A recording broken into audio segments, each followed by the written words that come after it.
La Bible en un an.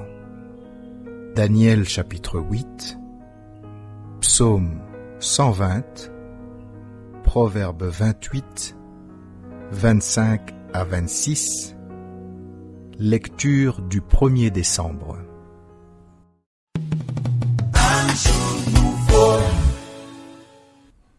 1 Jean chapitre 2, 1 à 17.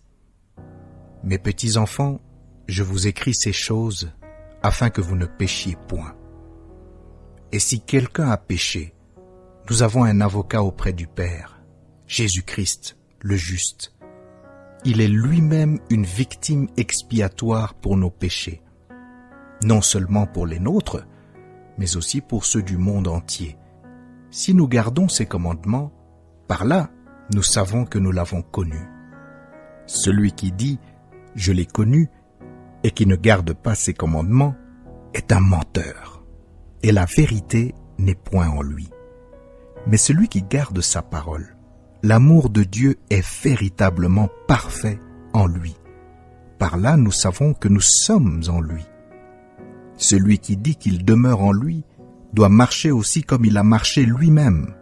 Bien-aimés, ce n'est pas un commandement nouveau que je vous écris, mais un commandement ancien que vous avez eu dès le commencement. Ce commandement ancien, c'est la parole que vous avez entendue. Toutefois, c'est un commandement nouveau que je vous écris.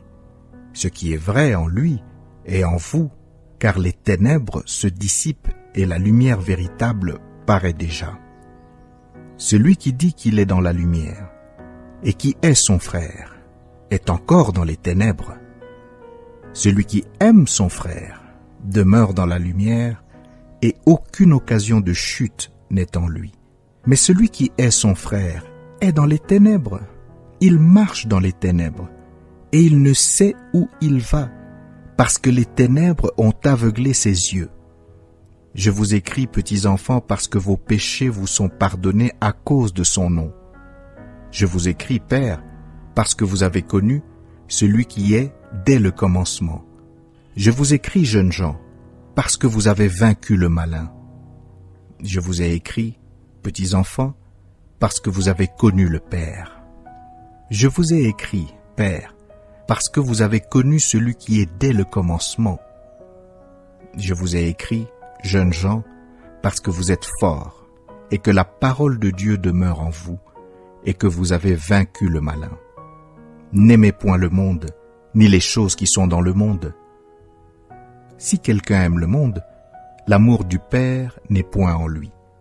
Car tout ce qui est dans le monde, la convoitise de la chair, la convoitise des yeux et l'orgueil de la vie ne vient point du Père, mais vient du monde.